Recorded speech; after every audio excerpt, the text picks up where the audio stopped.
মণ্ডলী, অভিভাবকবৃন্দ, শিক্ষার্থী যারাই দেখছেন তাদেরকে জানাচ্ছি স্বাগত। তো আপনারা জানেন জুলাই মাস থেকেই 2024 সালে ষান্মাসিক মূল্যায়ন শুরু হতে যাচ্ছে। তো এই ষান্মাসিক মূল্যায়নের জন্য NTRCA অর্থাৎ NCTB কর্তৃক শিক্ষা মন্ত্রণালয় কর্তৃক ষান্মাসিক মূল্যায়নের নির্দিষ্ট করে পৃষ্ঠা নম্বর দেওয়া আছে। অর্থাৎ এর আগে আপনারা জেনেছেন যে ফিআইগুলো দেওয়া হয়েছে, পারফরমেন্স ইন্ডিকেটর পুরো বইয়ের দেওয়া ছিল, কিন্তু কোন পৃষ্ঠা পর্যন্ত অর্ধবার্ষিক অর্থাৎ ষান্মাসিক মূল্যায়নটা হবে সেটি বলা ছিল না। তো এখন আজকেই আমরা সেটি পেয়েছি মাউসি থেকে।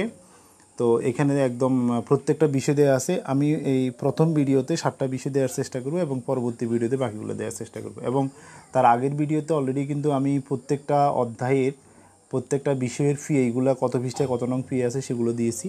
তো দেখুন, আমরা একদম সরাসরি চলে যাই। বাংলা ষষ্ঠ শ্রেণী হচ্ছে 161 পৃষ্ঠা পর্যন্ত, সপ্তম শ্রেণীর 71 পৃষ্ঠা, অষ্টম শ্রেণীর হচ্ছে 102 পৃষ্ঠা, নবম শ্রেণী হচ্ছে 99 পৃষ্ঠা পর্যন্ত।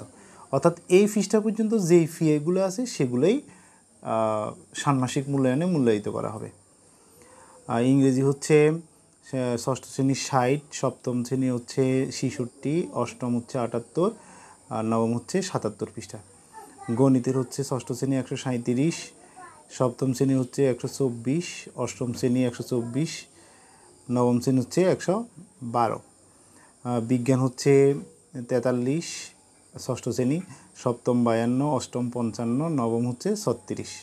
ইতিহাস হচ্ছে ষষ্ঠ শ্রেণী 73, সপ্তম 74, অষ্টম 62, নবম 73।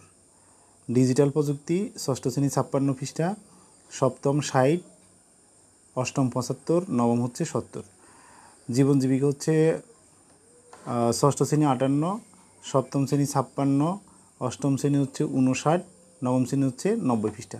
অর্থাৎ এই ষান্মাসিক মূল্যায়নে এই পৃষ্ঠা পর্যন্ত, প্রথম থেকে এই পৃষ্ঠা পর্যন্ত যেই ফিএগুলো আছে ওই ফিএগুলো পরীক্ষাতে অর্থাৎ মূল্যায়নে আসবে।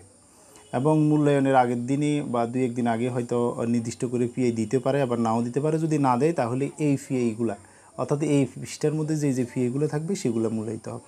এবং আমি প্রথম 7টি বিষয় দিয়েছি, বাকি 10টি বিষয় পরবর্তী ভিডিওতে দেবো। সবাইকে ধন্যবাদ ভিডিওটি দেখার জন্য।